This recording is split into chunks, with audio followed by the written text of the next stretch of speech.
How to find my iPhone from another iPhone. In this tutorial, I am going to show you how to find my iPhone from another iPhone. It's actually pretty simple, so make sure to watch this video until the very end. Now go to your Safari. Then tap on the search bar and enter iCloud.com.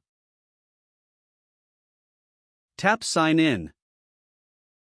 Now sign in to your iCloud account.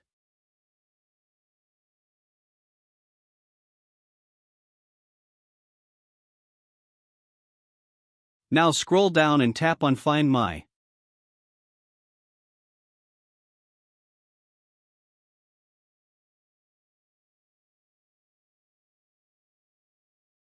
Now it shows all of my devices are.